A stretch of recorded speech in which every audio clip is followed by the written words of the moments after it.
This is a podcast about our lived experience, which unfortunately includes infant death and subsequent mental health struggles. Please take good care of yourself and only listen if this content feels safe for you right now. We'll still be here when you're ready. Hi, I'm Judith. And I'm Alina. We both lost babies to SIDS in winter 2021. In the throes of grief, I reached out to a stranger on the internet and our friendship was born. In the years since, we've been working hard to survive, rebuild, and navigate the continual challenges that have come our way, including divorce, Job loss, dating while bereaved, moving multiple times, health scares, pregnancy and parenting a living child, starting new jobs, and so much more. We are tired. Happily ever after is out of the question for us, but this podcast documents our journeys to happier ever after because we believe life after loss is worth living. So join us as we laugh, cry until we laugh. Welcome to As Long as I'm Living podcast. We're so glad you're here. The reporter yesterday Googled me because she found my episode of The Silent Why. But she didn't find our podcast. But what was funny is I was like, I have a podcast with another lost mom. And so I was telling her a little bit about that. And at the end of the interview, she was like, so I have to get information about you for the article. Like, how old are you? Where do you live? What do you do? And she said, are you a podcaster? Really? And I was like, well, I am, but that's not my job. That was so funny. She thought that was your job? Yeah. Oh, that's funny. That is not my job. But thank you for thinking that this podcast is legit enough that I would have, that it would be my job. I just got attacked by allergies. I'm sorry I wasn't so present for you this morning. I've been elsewhere. I know. Oh, okay, hold on 1 second. So, hey gang, we're over here just rambling. Ramble. We're busy. You know what I was thinking the other day, Judith? I need to just toot my own horn and recognize my healing, that I am able to multitask again. It's amazing, right? And I really thought that was something that wasn't going to come back because for a long time I couldn't even do one task, let alone multiple tasks at the same time. I know. But now I'll be at work and I'm like context switching from meeting to meeting to meeting to meeting. I'm answering emails while I'm in meetings. Like I'm doing like a zillion things all at once. And I have a podcast. Right now I'm doing 3 things at once because I'm trying to find the name of the woman that I've been texting, but I don't even know her name. But yes, I agree. Actually, it's funny you said that because I just went on this work retreat, which we'll talk about in a little bit. But people said to me that I look, because they saw me exactly 1 year ago. Mm-hmm. And they told me, I got multiple times feedback that I look alive again and that I have like a energy or a glow that is very life. I don't know what words they use, but they see life in my face and in my energy again. And it felt so good to hear. And I was so proud of myself because I don't see that on the I can't see that. But when other people say that I looked like gone last year, it was kind of comforting, honestly, to be like, yeah, I was like, I agree. It feels so good to know, like, yeah, I'm really in a good place in my heart, which is good. I got that too because I saw I went to a family wedding this past weekend and not my wedding, somebody else's wedding. A family wedding. And I saw some people that I hadn't seen in a long time and I got that same thing that, I look so much more alive than the last time. Yeah. I believe it. I think you do. But that being said, I spent about 2 hours on the floor yesterday. And well, I'm not quite sure how much you want to go into that, but you tell me.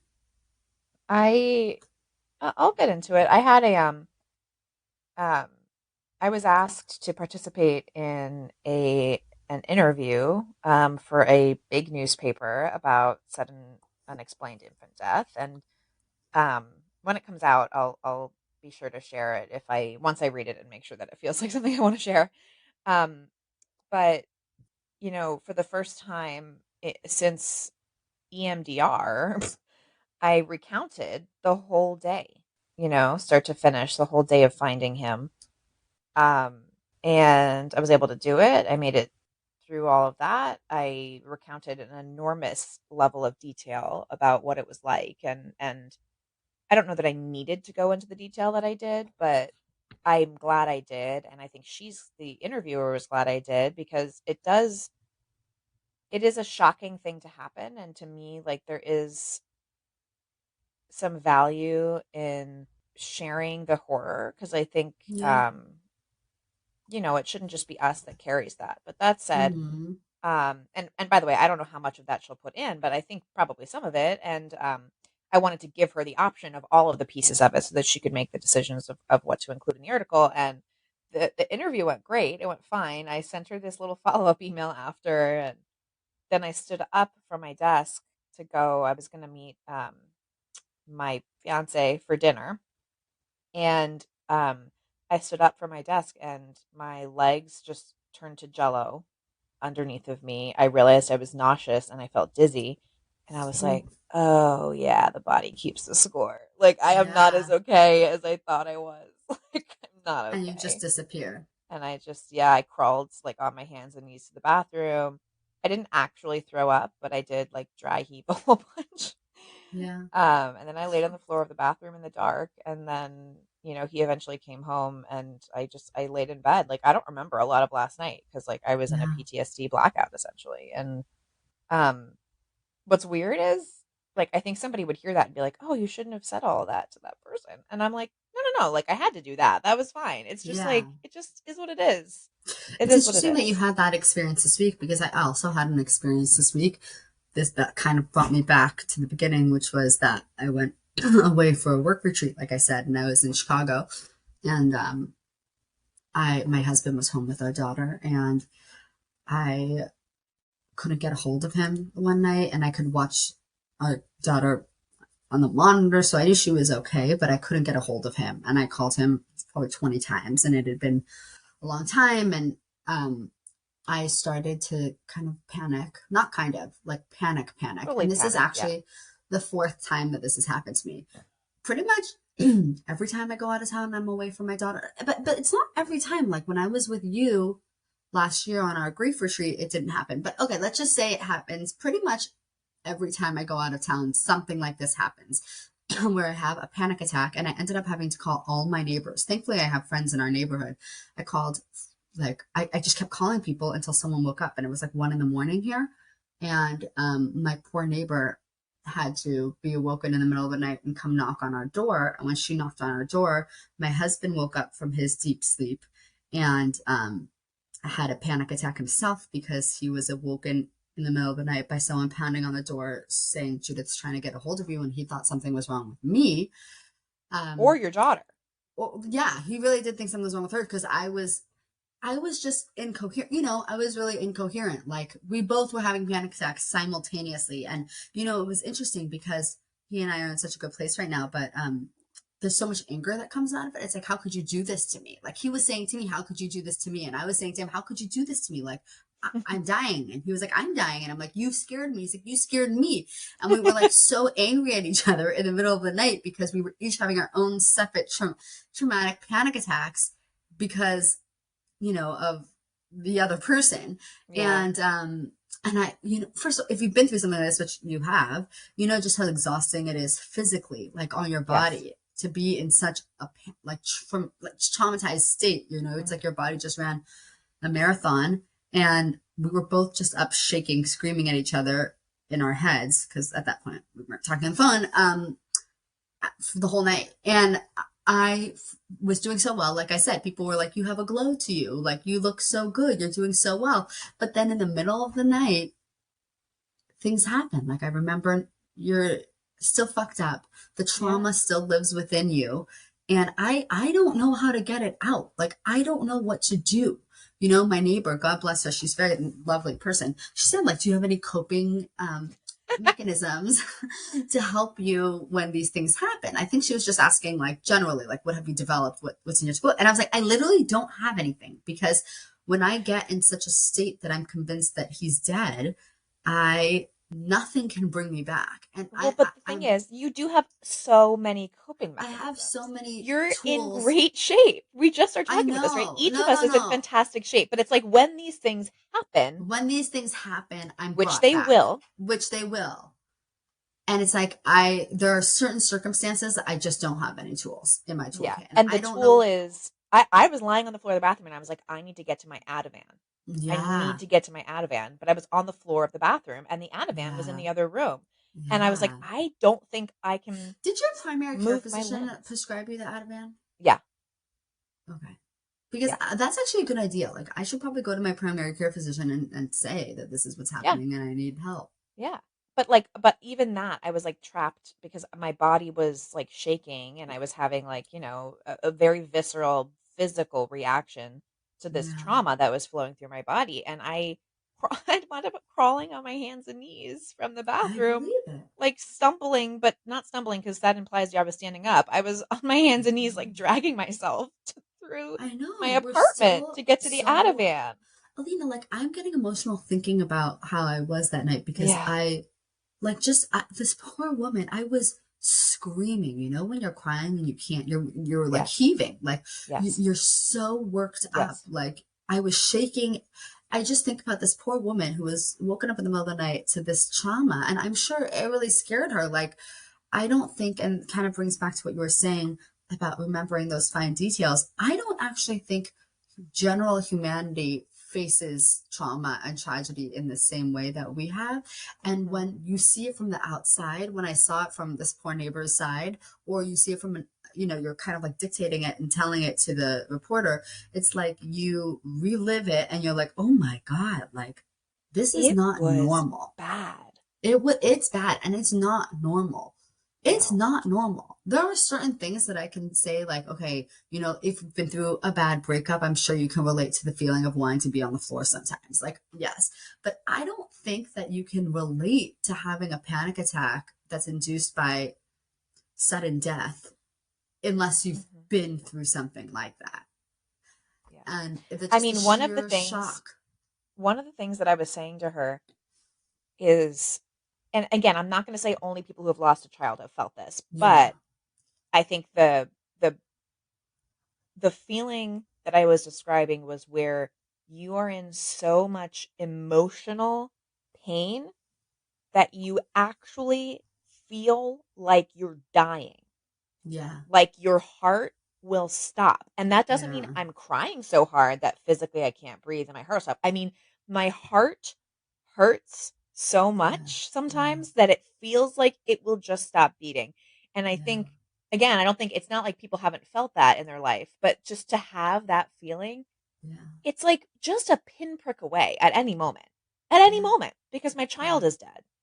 Yeah. So the fact that we're able Yeah. to be functional at work and multitask and go to family weddings and like do all this stuff Mhm. is like really remarkable. And I want to pat us on the back for it because really we're fucked up.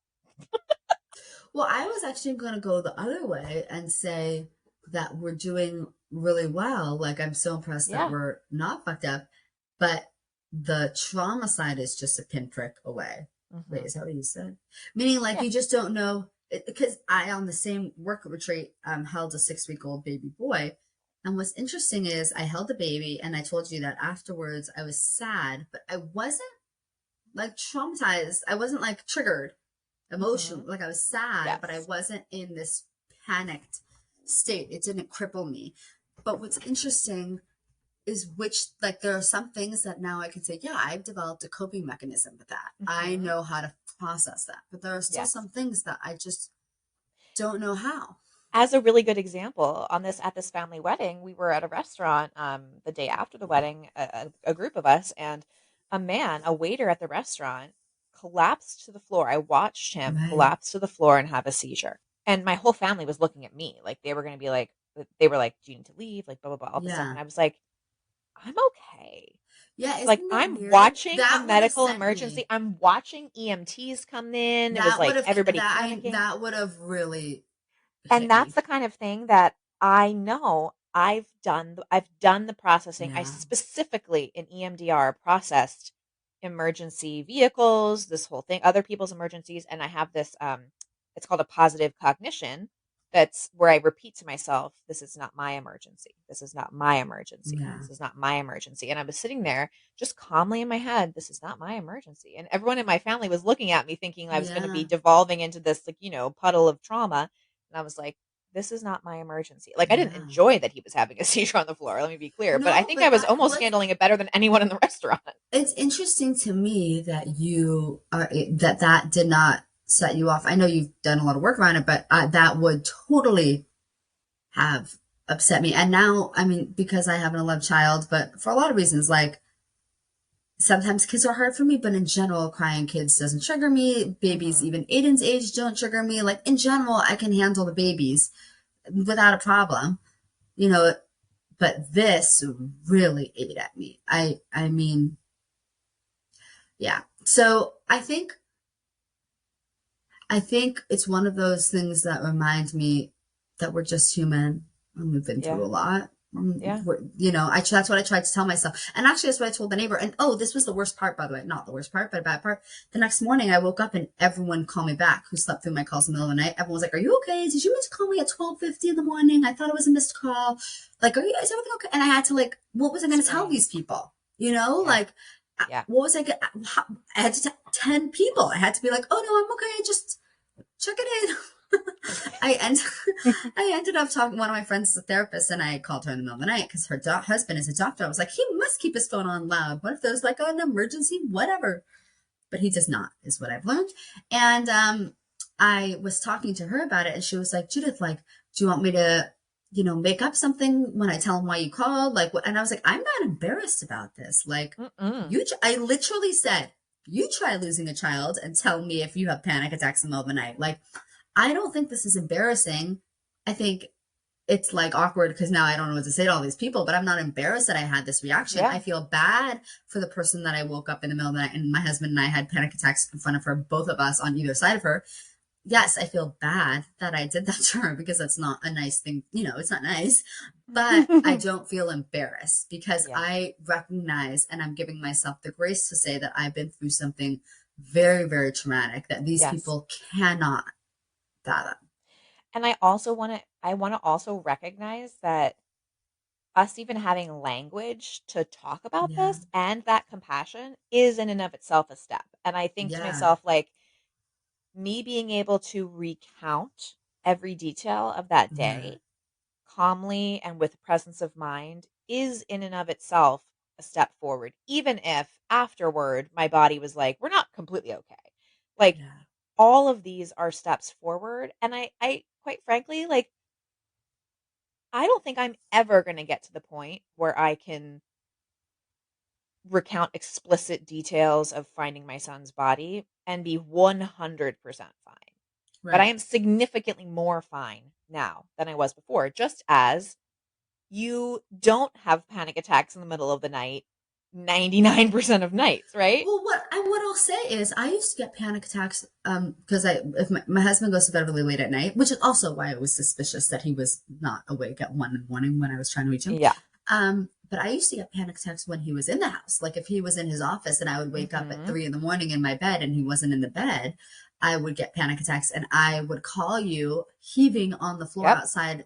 It's whatever. There have been times, I just want to explain, give some context. There have been times where he's fallen asleep in his office chair. Okay. Yes. It's not a usual thing. What happens is, I'm just going to give a minute. And Alina, you on this medication too, right? Yeah. Like he has anxiety, so he's on trazodone. Is that what it's called? Yeah. Okay. Yeah. So the trazodone really helps him sleep at night, but sometimes he'll take it and then he won't go, like he'll wait to get drowsy before he comes to bed. But sometimes he falls asleep before he wakes into bed.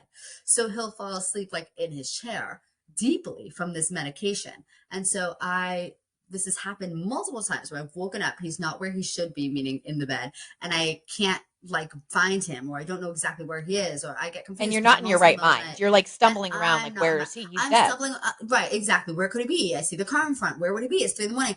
And I have like real panic attacks. And so let's show progress.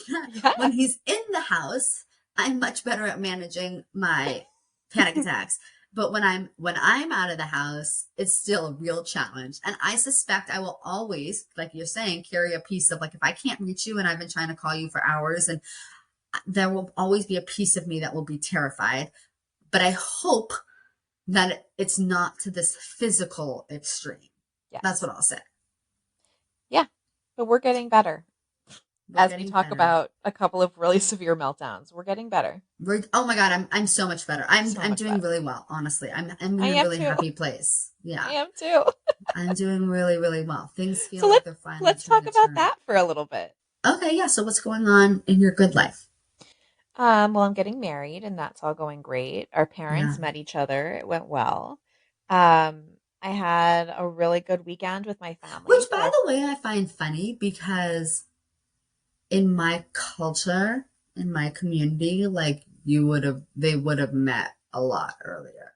Oh, my mom's going to be listening to this and being like, in our culture, they would have met fast sooner Uh, too. Um, well, just because I think part of it is like there's a feeling of like families marrying families. So if like, you know, it's a yeah, much more yeah, engaged process. yeah. I don't know how. I don't know what to. There's no excuse for it. It's weird that they hadn't met until now, I think but it is what maybe it is. They they're met. just like adults and you're an incredibly private person. Yeah, I am. Yeah. And that went well. And, he came with me, my fiance, not his parents, to a family wedding for another family member of mine. And so he got to meet my extended family. And it was so fun to hang out with them. I have this job I actually really like. I'm really busy, like really stressed and busy, but hopefully the stress and busyness will be a little bit short term. I'm hiring people to help, and I feel like I'm like good at my job and I like it, and that's going well. We're looking for houses, which is exciting. I have a plan for IVF, so we're hopefully going to be starting. They finished the genetic probe, and I'm hopefully going to be starting the egg retrieval process in July or August, which is Which is so thrilling. That's soon. Which I is so soon. know, and it's not going to be the like pregnancy like the transfer part of it, but we're going to do the egg retrieval, and I feel like that's going to feel like such a good I step in the think that will direction of give you a having lot of kids. information because you think, right now you feel like 50% of your eggs are going to have this genetic mutation. Maybe. Yeah. I don't know. We don't know. But I mean, I know science says it's going to be 50, but you just don't know Yeah. what they collect. And so, if you find out that it's more, that might make you feel one way. And if it's less, that might make you feel another. And it might make you, Yeah. if it's, let's say, only 25%, then maybe you wouldn't feel like you need to do IVF for all future. I don't know. Yeah. But like even like it's all a complete unknown right now. Like I don't know how my body is going to respond to IVF. I'm like Yeah. feeling like if I get one or two healthy embryos, that's great. But like what if Yeah. it could go so well that I wind up with five healthy embryos? Like Yeah. I don't Yeah. know how Yeah. my body is going to respond to this. So I think there's just so many unknowns that I'm just excited for there to be known, like Yeah. just to have them 100%. be known, even if the answer is bad. Yeah. 100%. So that's good. That's what I have going on. What's up with That's you? a big deal. My husband got a job. Woohoo! The astrologer told us that that he was gonna get a job June 11th, and his first day of work is June 12th. So the astrologer also told us that he won't be at this job for longer than 6 months. So you guys, that's I don't know what to make of Strap that. in for the rest of this roller Yeah, coaster ride. and the astrologer also told me that she thinks that I'm moving this year, which I really don't want to do. So I'm just telling you this now in case it does happen. And I'm telling this now in case it doesn't happen, so I know not to believe everything she says. But she's freakishly correct. So in general, I do believe her.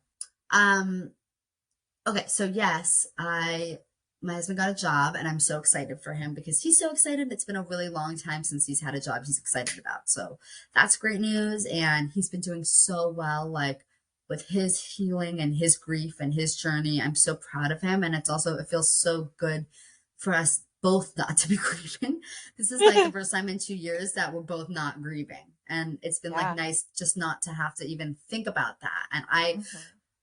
I feel like I didn't realize just how heavy things have been. I mean, I knew things were really, really hard, but I forgot that things could be really good. Like last week, I think I told you, I know I told you this last week. We were sitting on the porch and he told me that he's cooking dinner. He does all the cooking in our house. And he was telling me that he wanted to get this book called The Science of Cooking. Something about how, like salt, fat, heat, acid, something about science and something about cooking. Okay.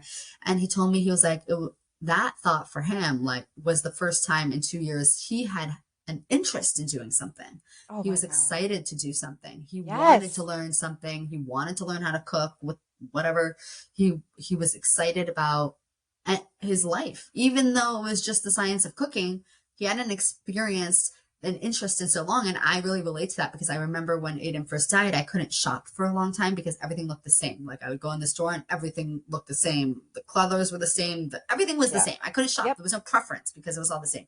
And I think that's how he's felt for a really long time. And when you remember what things look like or taste like, or when you can have excitement and joy about something small, like buying a new t-shirt, it's just such a good feeling. So that's been going really well. Our daughter is learning how to speak and she like says all these new words, and it's just kind of like an exciting time in her life. Like it's exciting age now that we're kind of out of the baby thing, which is better for us mentally. It's been really fun. Parenting, it feels fun because it's kind of like playing like a game of telephone all the time because you have no idea what she's like saying some words but not other words. Like it's more like interactive. It feels more engaging.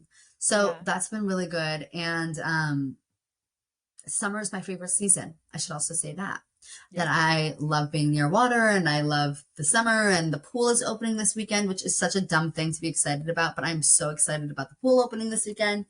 So I feel like all in all, like I'm doing so well. And I feel like I have to say this because there's a piece of me in my heart and in my soul that's so afraid to say I'm doing well, and that's so afraid to feel like I'm doing well. I'm so afraid to experience that joy because once you have it, it's so much easier to lose it. And you're so aware that something could happen at any moment. And so I think for a long time, I was scared to say anything about things going better because I was so afraid to jinx it.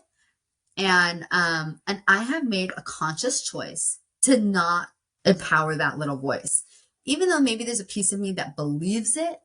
Still, I don't think I deserve it. Meaning I believe things will be bad again. I believe I will have many more challenges. I believe this astrologer that says this job will only last 6 months. Like I believe bad is coming, but I am choosing to ignore that, and I'm choosing to like lean into the good, and I'm choosing to say enjoy the good while it's here. Yeah. And I'm a superstitious, I'm not like that superstitious, but I think just in my culture there's like this component of like, you know, like tempting bad fate, and I'm refusing to buy into that. Like I want to say I am doing really well. Things are so good in my house right now. I feel like I'm enjoying my life. Like I am finding pleasure in so many things. I feel like myself again. I'm happy in my body and my skin, and I want to say it because I'm afraid that I'm going to miss it. You know, like the bad's going to happen again and I'm going to miss it because I'm going to be so afraid the entire time that I'm going to be going to the bad. Yeah. It's like a nice drink of water after you've been in the desert. Let's just sip that water. I'm just going to sip that pina colada. I'm going to tell everyone that I'm sipping the water because I don't believe it unless I say it. So we started this episode talking about how each of us was having a full-blown PTSD episode within the last couple of days, and we're ending it by saying we're doing really well, but I think that's true. I think that's roller coaster, grief's a roller coaster. To all of our wonderful new friends, we want to hear from you.